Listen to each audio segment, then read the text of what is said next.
Bye.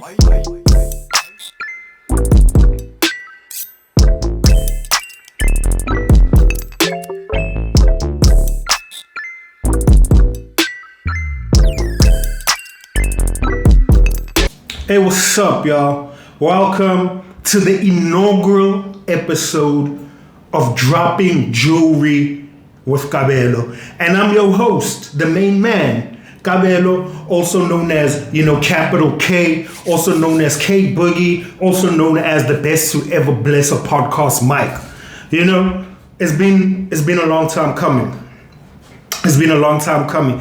I've wanted to create this podcast 3 years ago, 4 years ago. I'm not too sure. Back when, there was that big podcast boom. And man, I don't know. I was just contemplating on what type of podcast to actually create, because as the podcasting experts say, they be like, if you want to create a podcast, you better make sure to find your niche, find your audience, or find a specific topic and master that topic or become an expert in that topic and create a podcast about that. That's why people create a podcast about boating, about fishing, about fixing fucking printers, but I was like, nah homie, that whole blanket statement, that whole assumption is because they think people are one-dimensional beings. I can only know a lot about one thing in life. Really? Come on, man. This K Boogie, this Kabelo, I know a lot about a lot of things. And that's how the idea of the podcast came about. I was like, I'm going to get up on here and I'm going to talk about anything and everything. Because, believe it or not, I got an opinion on anything and everything. So I was like, that's how I'm going to approach the podcasting game and create my very own podcast called Dropping Jewelry with Kabelo. Because that's what I do. Even in real life, all I do is drop jewelry. I drop gems. I'm a profound individual. You feel what I'm trying to say to you? That's all I do all day, every day. So why would I try to keep that beautiful gift away from the world?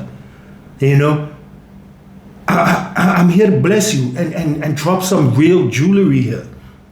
But anyway, looking at my journey getting here, what a lot of people might not realize is before you can even create a podcast, you need to be a fan of podcasting in general. You need to be a huge fan of the podcast medium.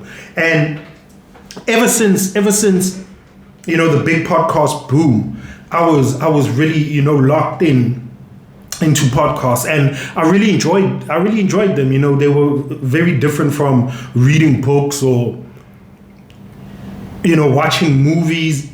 I thought that you can actually listen to people, conversate about certain things, different things, and, get new perspectives. And that was fire to me. So I was a huge consumer of podcasts. And what I found was that the majority of quality podcasts are not found in South Africa. We need to go back a little bit. Let's pause a little bit. I say the majority of quality podcasts are not found in South Africa. And when I say this, I need us to firstly break down what I mean by that statement. Right? The majority of quality podcasts, quality. Let's talk about the word quality. Quality, I'm not talking about production quality. I'm not talking about the production quality at all.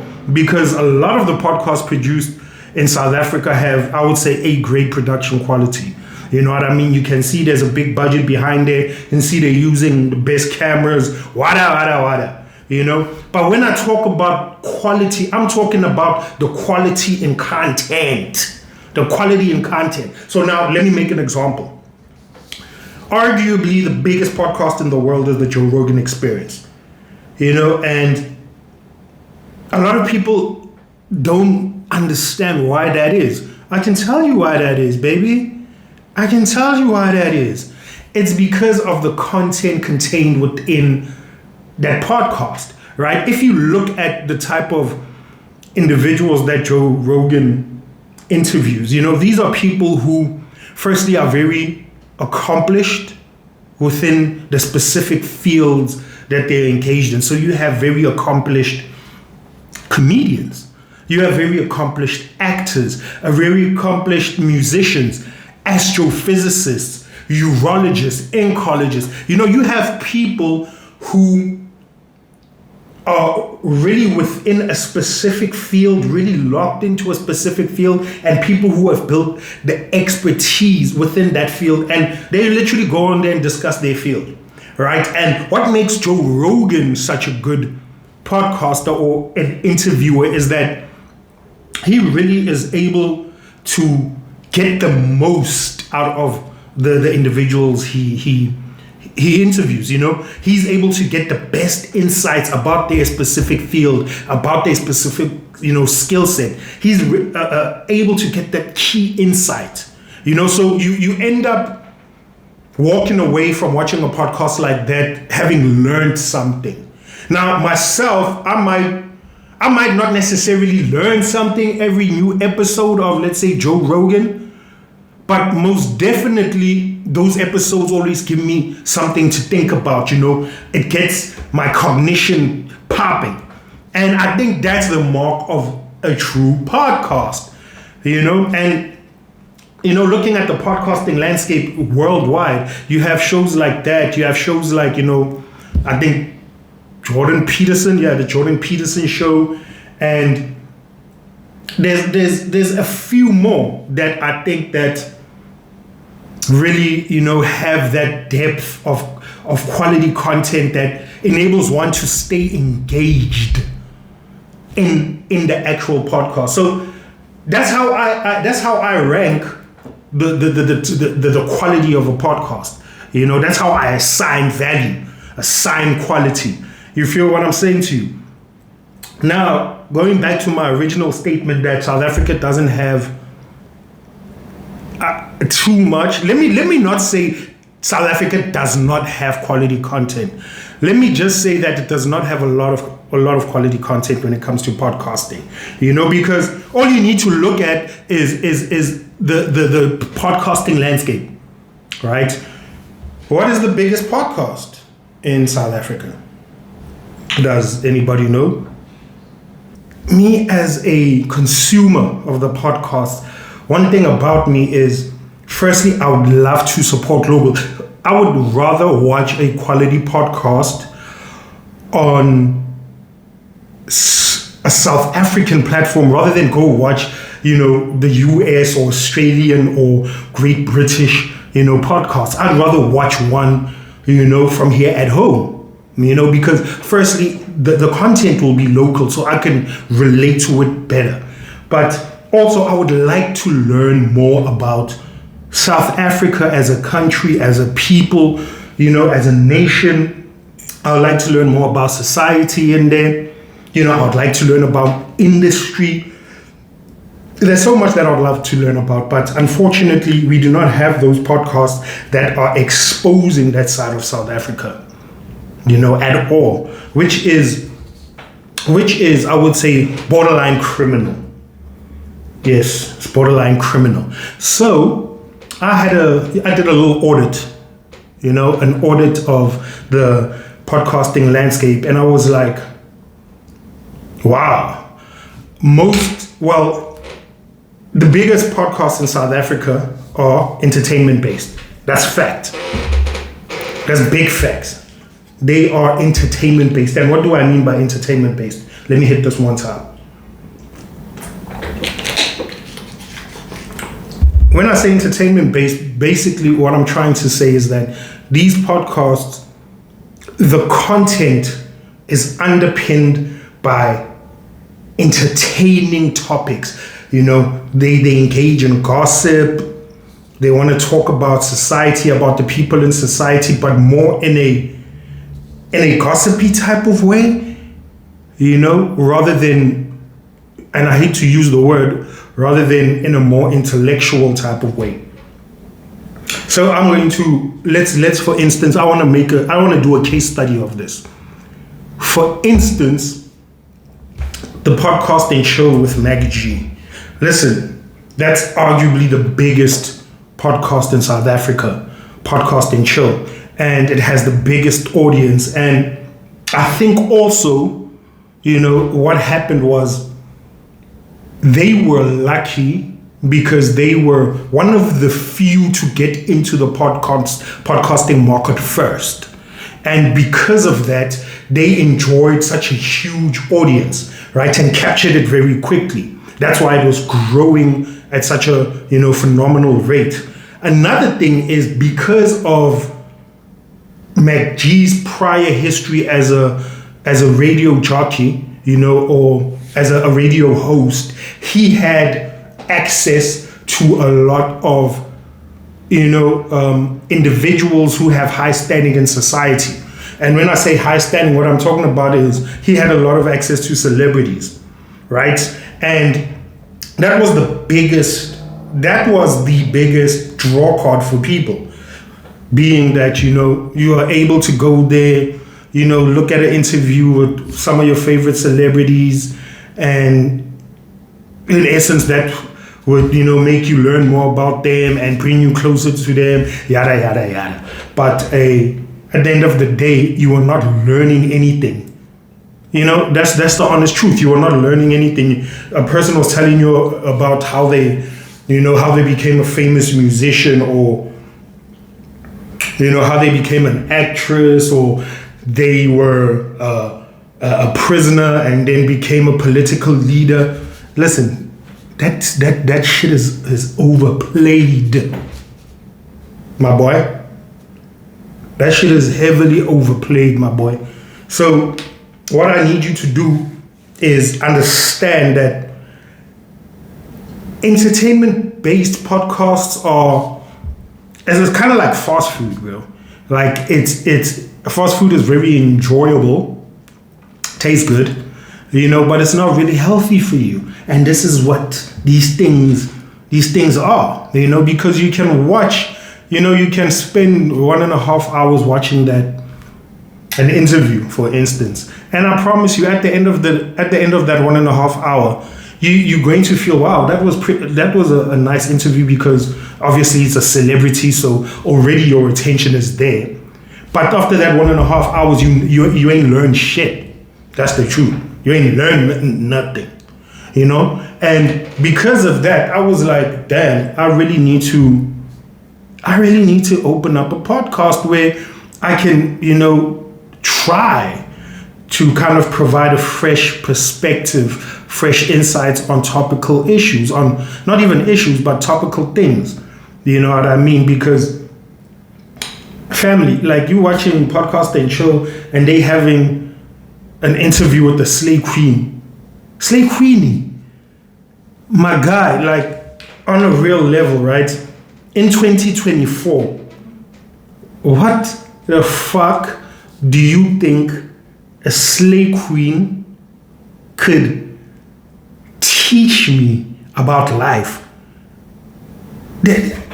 Let's be honest. Okay, take myself out of the equation. What can a Slay Queen teach you about life? Honestly, what do Slay Queens talk about? That's very interesting. I can tell you. They talk about how they were in Dubai, how they were in Thailand, about how they were in Mexico, in Turks and Caicos, they talk about, listen, I went to these trips, yada yada, it was beautiful, yada yada. And sometimes they fail to leave out the fact that they got our fathers paying for these trips. You know what I mean? And so essentially the whole interview was about, I go on trips, I live a nice life. I'm trying to open my own company, because every Slay Queen thinks they're an entrepreneur. I'm trying to open my own company. Man, I need you to know something. Nails, hair, eyelashes, man, that's not you being an entrepreneur. That's not you being an entrepreneur. That is the most basic business idea that is a go-to for slay queens or for influencers, or I'm even sorry to say, for some of my lovely sisters in everyday life. You know, not to say there's a big market, but not to say there's not a big market, but honestly, like, how creative do you need to be to open up a nail salon? Damn. I said it. You know, you don't need to really be that creative unless you're going to manufacture nails that are made from cardboard and are, you know, green and ecologically efficient, or whatever the green speak is, you know. Unless you revolutionizing the industry, all you're doing is recycled an already overplayed idea, you know. So ain't nobody trying to listen to you listen to you for 30 minutes talk about how you have a nail salon that the first thing is you even refuse to do feet. You know, you don't even do the feet. You just do the fingers. And how business is great. Yeah. You know, I hope business is great, but man, that does not make you no sort of entrepreneur. Just because you buy wigs off Temu and resell them on Instagram does not make you an entrepreneur. That's real shit. Like, yo, people are out here revolutionizing the cancer industry, creating pharmaceutical. Do you understand? People are out here creating electrically powered vehicles. Ma'am, taking some glue and sticking a nail on a fucking finger, that's not earth-shattering, I'm sorry to say. You know, we respect the hustle. Don't get it twisted. We respect the hustle. But being a nail technician is not you being an entrepreneur. You're exactly that, a nail technician. But anyway, going back to my original point. So I'm not going to sit here and listen to a motherfucking slay queen talk about how she's an entrepreneur, how she's giving back, how she has projects giving back to the community. Yo, firstly, that's false. That's lies. They ain't shit you giving back to the community. Maybe you giving away that cat to the community, but other than that, they ain't shit you giving back. So I ain't trying to hear that, right? And I ain't trying to hear about how the Durban July was. Man, we got bigger shit. We got bigger shit to worry about than the Durban July or DJ Mahuta's 58th birthday party and how you were popping bottles of Dom Perignon. Ain't nobody give a damn about that. But I say this.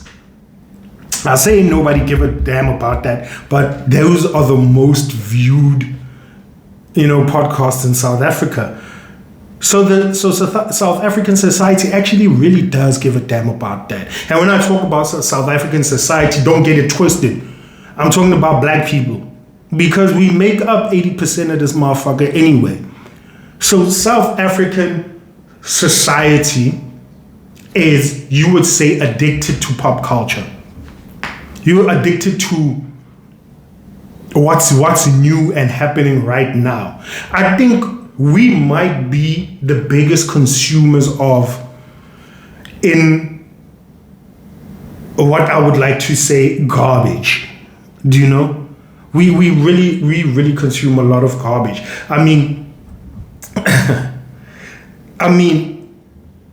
who you guys be making anybody famous? Do you understand? Like, you make anybody famous.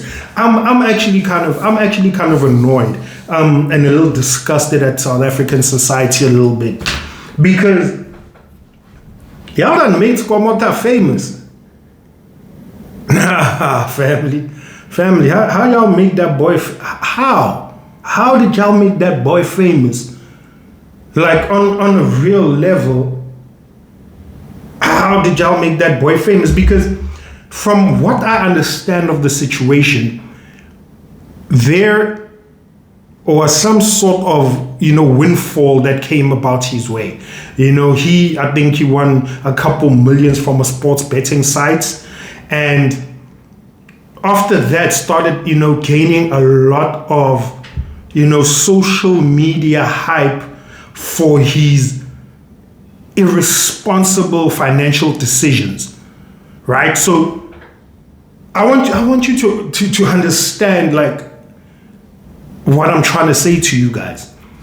We took a person, I'm not even sure Skomota is a person, maybe Skomota is AI, but anyway, like a dumber version of AI though. But anyway, we took a person who won a couple million rand off a sports betting site, right?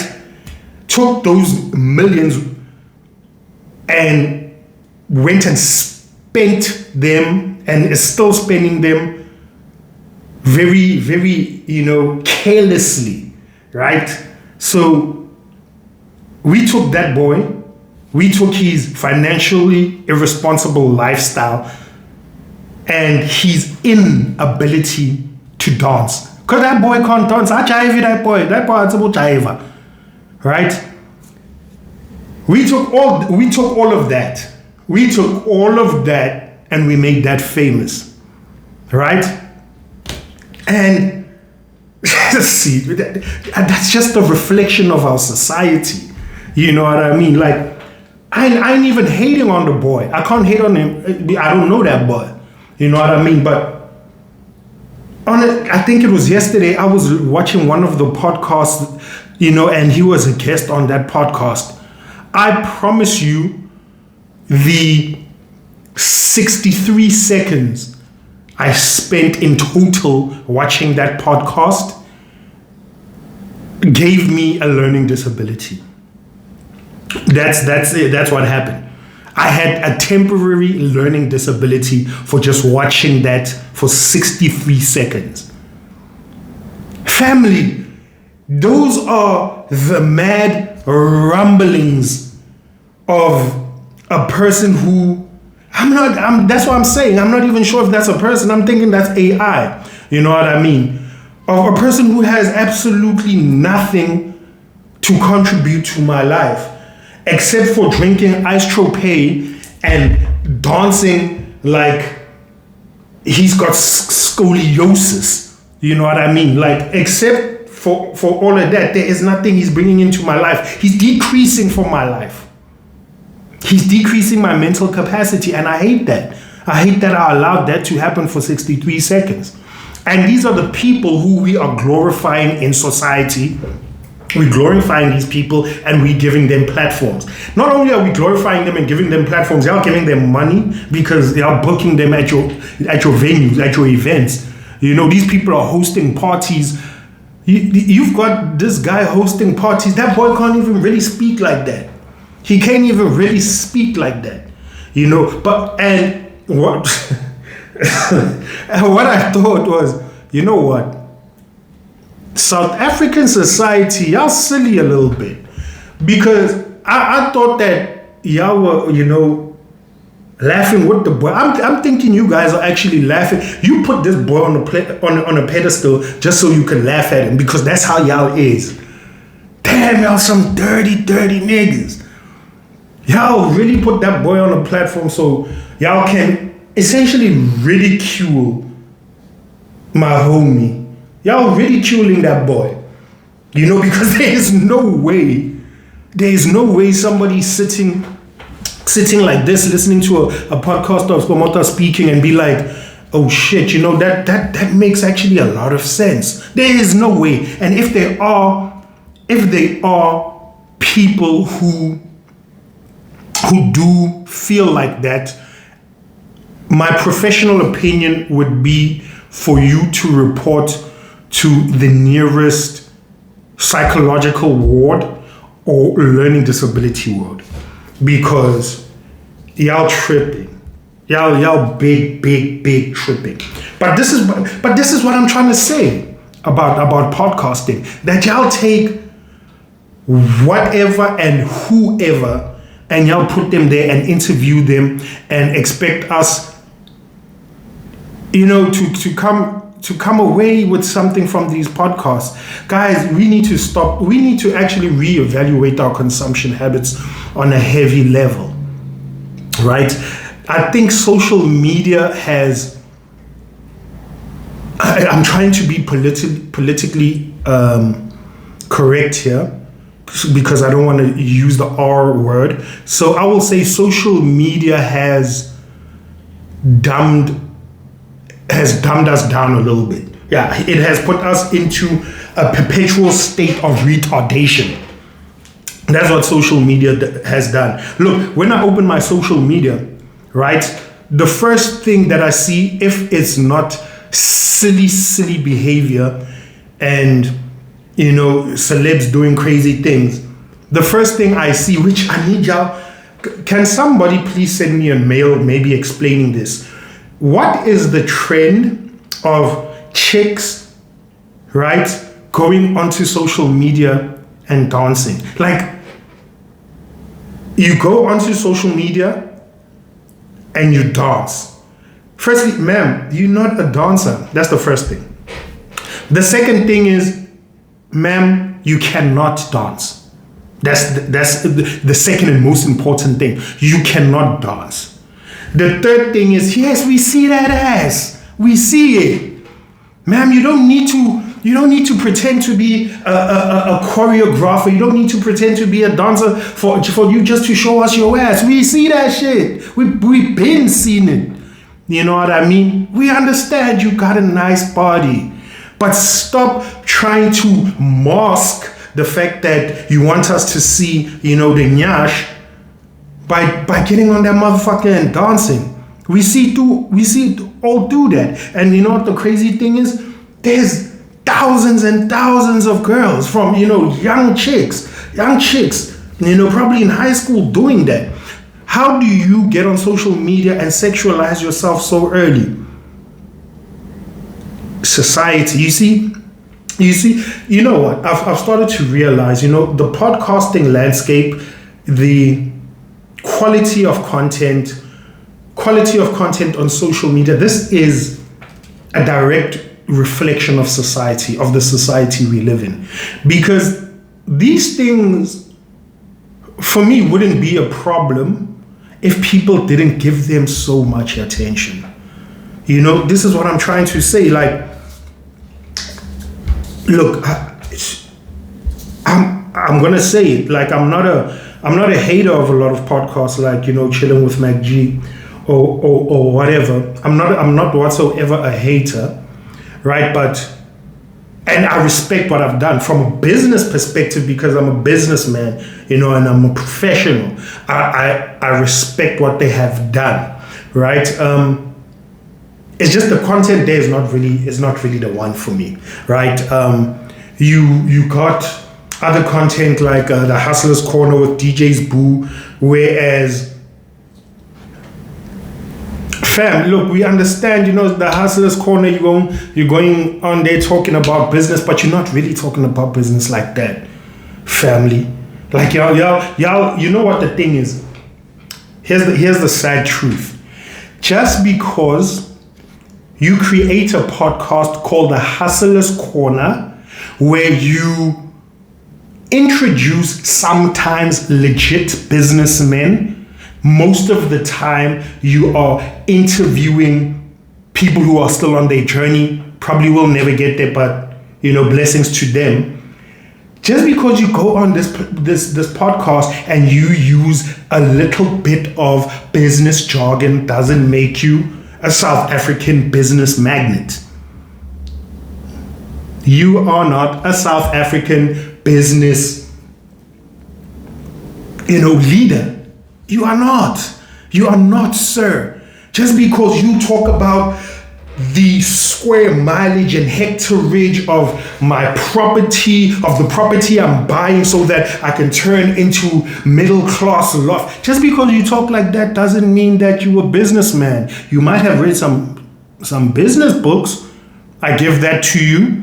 You might have, engaged in some business that unfortunately was not very successful, hence because you're not a businessman. But because of all of that, family.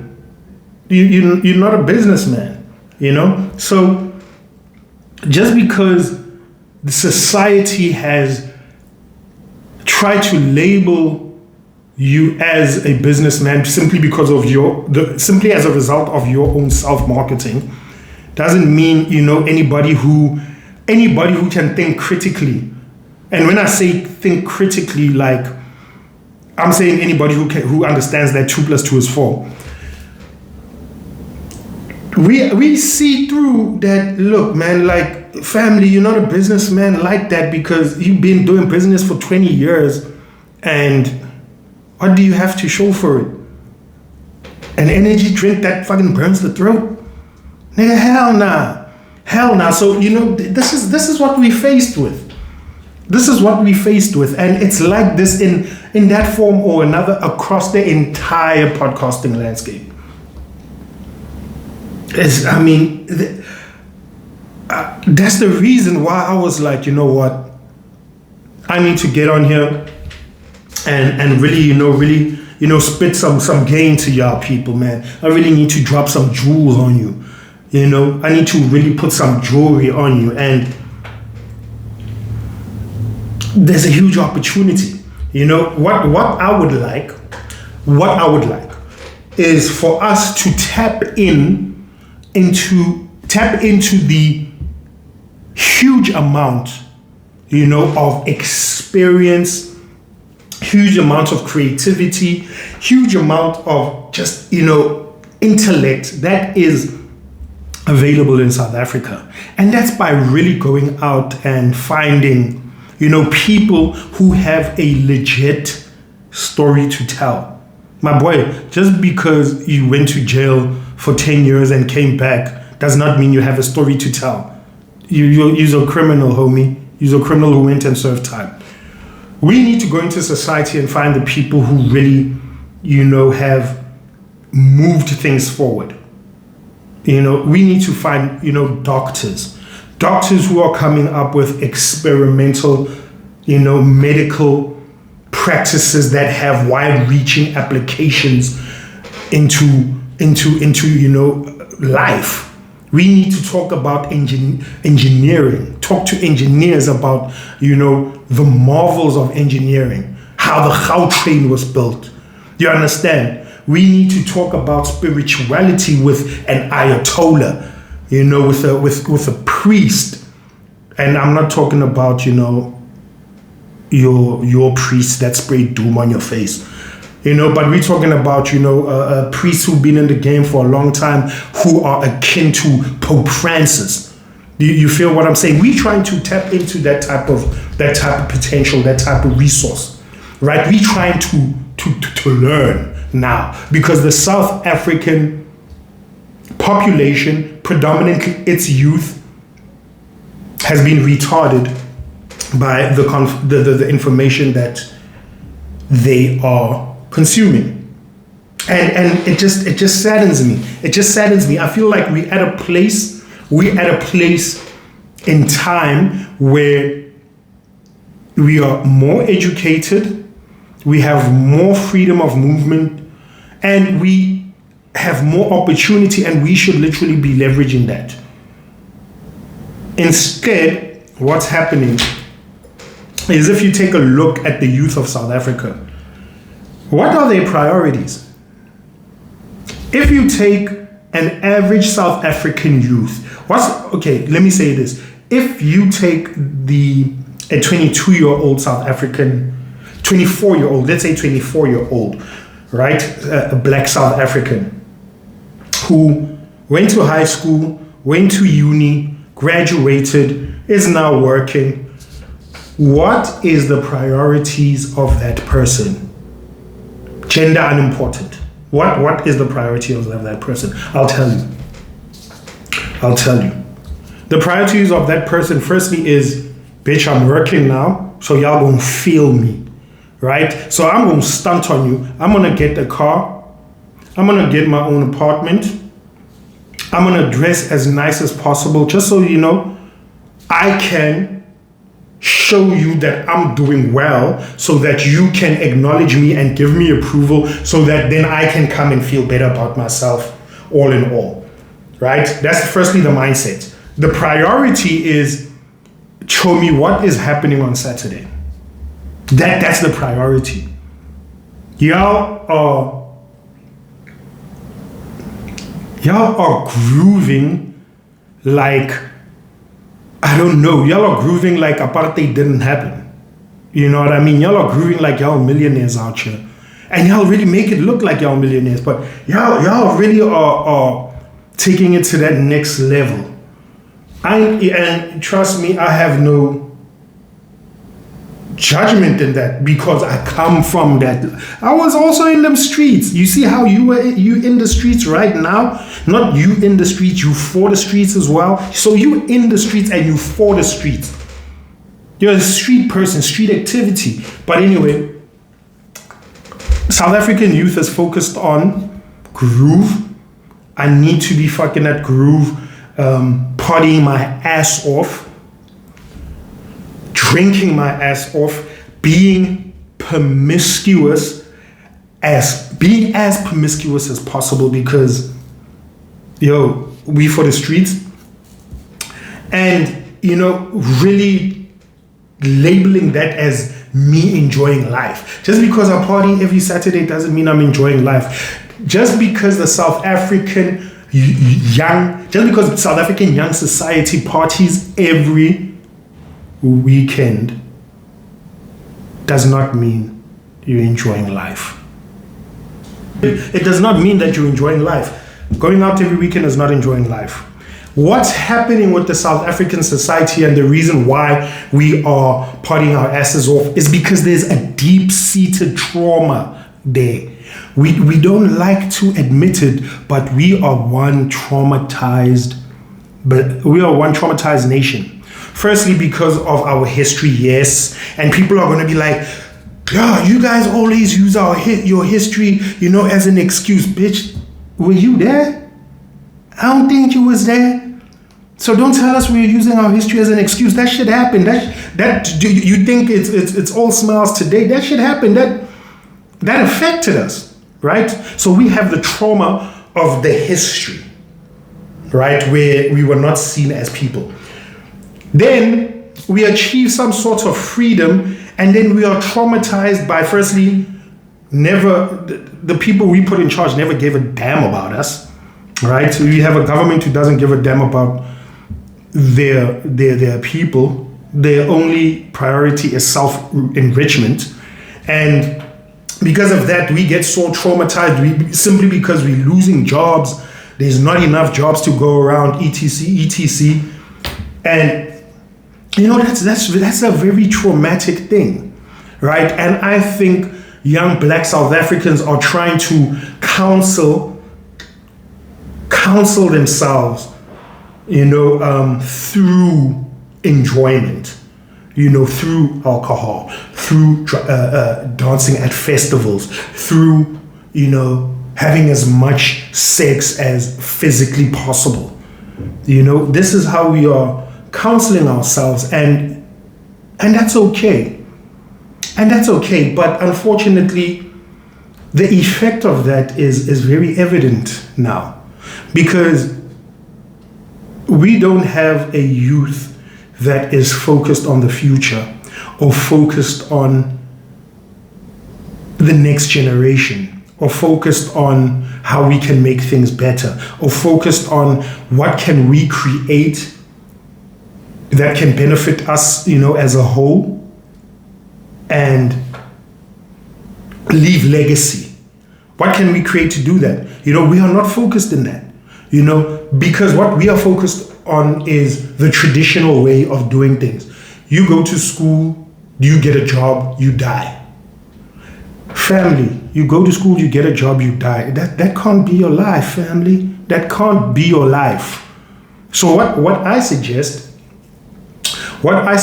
is, we need to really go back into the essence. You know what I mean? We need to go back to the essence and really understand what youth is about. Youth is about, having the energy required to go out and start some new shit.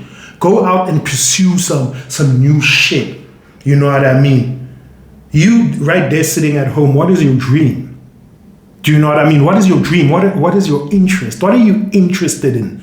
Don't tell me I'm interested in DJ Maphorisa, Scorpion Kings. I'm interested in Skomota. I'm interested in social media. No. Tap in. Tap inside. Right? What is it that when you were a kid filled you with wonder and enthusiasm? Do you remember you wanted to be an astronaut? Remember you wanted to be a marine biologist? You remember you wanted to study rocks? Do you remember all those things? You let those things die so that you can live a life just like another normal human being, which is a life akin to slavery. You let your own dreams die for security. That's very deep. You let your dreams die for security. Now you're stuck in a 9-to-5, which you absolutely hate, but you're telling yourself you don't hate it simply because it's paying you so that you can go to drink with your friends on the weekend and then do it all over again for the entirety of your life. That, I would say, is quiet desperation. That's exactly what that is. And what you need to do now as youth, you need to tap into things you're really interested in. Tap into what you would want to learn, what you would want to study, what you would want to develop, and really, focus your energy on that instead of, drinking every day. And I say this because this is what I'm beginning to do. Trust me, I'm not an angel. You feel me? I'm not an angel. I was also youth. Unfortunately, my youth, they say, is ending this year. But I was also youth. I also engaged in street activity. I was also for the street. So I'm just trying to make a change for that. I'm just trying to make a change right now, and I think you should too. But anyway, I don't want to seem all preachy. But, we really need to reevaluate who we are as individuals, and what is it that we're on this life for, because what you don't know is you got greatness in you. You really got greatness in you, and unfortunately, you're not living too great right now. Just going to work every day, coming back home, binge watching Netflix. That's not tapping into your greatness. You need to find out what makes you great. You understand? You need to find out what contribution can you have to society that will, herald you, that will literally put you in a place where people can admire you. And trust me, you do. Every single person in this world has value. Every single person in this world has something to contribute, right? But in order to do that, we need to tap into that, right? And how you do not tap into that is by going out tonight and drinking Gordon's gin. That's not how you tap into that. How you tap into that is spend some time. Spend some time firstly with yourself. So do a lot of self-reflection. Get to really understand who you are as a person, because I can guarantee you don't know who you are. Secondly, read more. Read more things that you enjoy. Thirdly, switch off social media.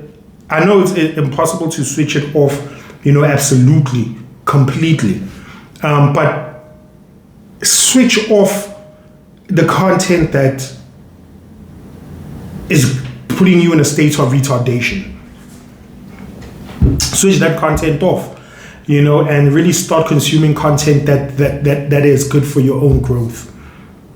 And I think by doing that, you can really tap into the human who you're supposed to be. And just that whole conversation about where we are as a youth, it's pretty depressing because we as the youth, we don't care about anything other than the vibes. You know, we're just doing it for the vibes. And because of that, we're letting a lot of shit, you know, slip. And okay, so I'm going to make the example of there's elections that are upcoming right now, right? And I think the ballot paper said they were around plus minus 200 parties, okay? Now, I've got a question for all the registered voters between the ages of 18 and 34. Which party are you going to vote for and why? Because I know how people vote, right?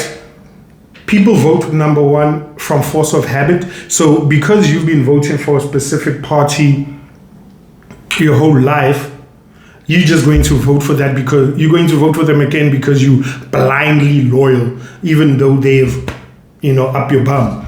So there's that type of voting. And then there's the popular vote. You're going to vote for a certain party just because, you know, it's popular. My friends are voting for that, you know. And then there's that extremely small percentage of people who vote because a specific party actually resonates with them, and the policy of that party and the manifesto of that party aligns with their beliefs, with their aspirations, you know. And those, I think, are the most valuable voters that we have, because I can tell you right now, I want to say something right now. You have registered to vote for the upcoming elections, right? And you know in your head which party you're going to vote for. But if I had to ask you to list five points, right, from their election manifesto, or 5 points from their proposed policy, you wouldn't be able to do that. You literally would not be able to do that. So unfortunately, you don't even know what you're voting for. You know, that's the saddest thing. Imagine us as youth who are able to really change the world. Well, not the world, who are able to change South Africa by our vote. We are actually going to these elections not knowing what these people are even offering us. Do you even know what they're offering you? I don't think you know. You know, and that's sad. You know why? Because we don't read. We're too busy partying to even read. Do you know? I want to give you like a life hack right now. This is like super hush hush. Do you know if you go like onto Google, you know, Google the search engine, and you type the name of a political party, right? It'll do this weird thing where it'll give you the website of that actual political party, and if you click on the website of that political party, there'll be this magical thing that happens where information about that political party will pop up, including its manifesto, and it would take you. I mean, it takes me about 5 minutes to read an election manifesto. I think it will probably take you, let's say, 24 minutes, right? But you literally, the information is there. Go out there and read. You know what I mean? And make a informed decision about who you're going to go vote. Because there's a lot of people voting for things that I'm not even sure why they would do that. I'm not even really sure. You know, I don't want to influence your vote. That's why I have not named any political parties. But what I would love, I would absolutely adore for you to do is choose, go out. You don't even need to go out because, you know, your lazy ass don't go out for nothing but parties. Google the 5 biggest political parties in South Africa and read their manifestos. You know, just spend whatever amount of time doing that. And I promise you, by the end of that, you will know exactly who you're voting for and why. Not this thing that you are doing now where you go onto social media and you see Skomota in a ANC Youth League reflector vest going around canvassing for votes. Like, is the ANC absolutely insane? Do you understand if I had to be in the field, if I had to be out, and I see Skomota in an ANC Youth League vest, reflector vest, parading for votes, do you understand, even if before I had planned to vote for you, that will not happen anymore? You understand? Because you have anybody, you have anybody promoting your political party. You know, so essentially, you got a clout-based political party. It's a clout-based. Yeah, it's definitely clout-based. And it's sad because, look, I mean, the election manifesto y'all have is, by all rights, you know, a good manifesto. It has, you know, promising ideas on it. Unfortunately, what works against you is history. And you were in government, and unfortunately, you failed to do all of those things that you say you are now going to do. So it kind of works up. It kind of works against you. But that aside, having just anybody because they're popular promoting your party takes away. It hurts. It hurts the political campaign a little bit. You know. So we might need to reassess a little bit. We might need to reassess a little bit. Anyway, so this is what I need the youth to do. I need the youth to go and literally research who they're going to vote for. You know, I wanted actually to do like a societal experiment and open up a political party. I just didn't have 750,000. Open up a political party and just put utter nonsense, you know, into society. Just have a political party with a view of, you know, captivating, you know, just have a political party with a view of raising pigs. And I promise you still gonna get votes. That's how it is, you know, because, anyway, I digress. So we need to really look at the current landscape now as youth and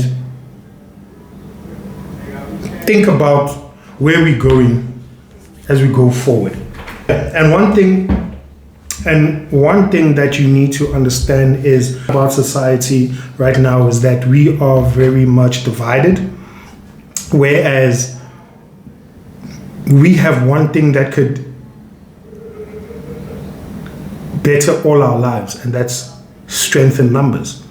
You know, but unfortunately we live in a very divided South Africa, which is sad. And I say that to say that if we actually had to come together, or if we had to organize, we could be very powerful. I remember reading a quote, right, from a Chinese guy, and he said, you know, one thing about black people is, you know, black people are the cultural leaders in the world. So we inform a lot of culture. And we inform culture in the sense of, we would say, music. Black people make the best music. It's widely known. We inform fashion. We inform, you know, social media trends. It's literally black people. The world follows black people. The world loves black people. You know, but one thing about black people is they can't organize. They cannot organize. And it's so crazy that this guy said this, because this guy was actually a member of a Chinese mafia, Chinese mafia. And that really got me thinking. This guy is saying that we cannot even organize crime. And I thought about that, and that's real. That's real. Because if you think about it, white people, they have the mafia. Indian people have their mafia. Chinese people have their mafia. The only people who don't have a mafia is black people. So we can't even organize crime. That's crazy. That's crazy that he said that. And it gave me really a lot to think about, in the sense that we as black people, we heavily divided. You know what I'm saying? But anyway, we're going to leave it at that for today. You know, thank you for tuning in. You know, this was the inaugural episode, and you know, I had a good time right here. And going forward, we'll be dropping an episode every week. So look out for that. This your boy, this your host, K Boogie K Stacks. We out. Bye.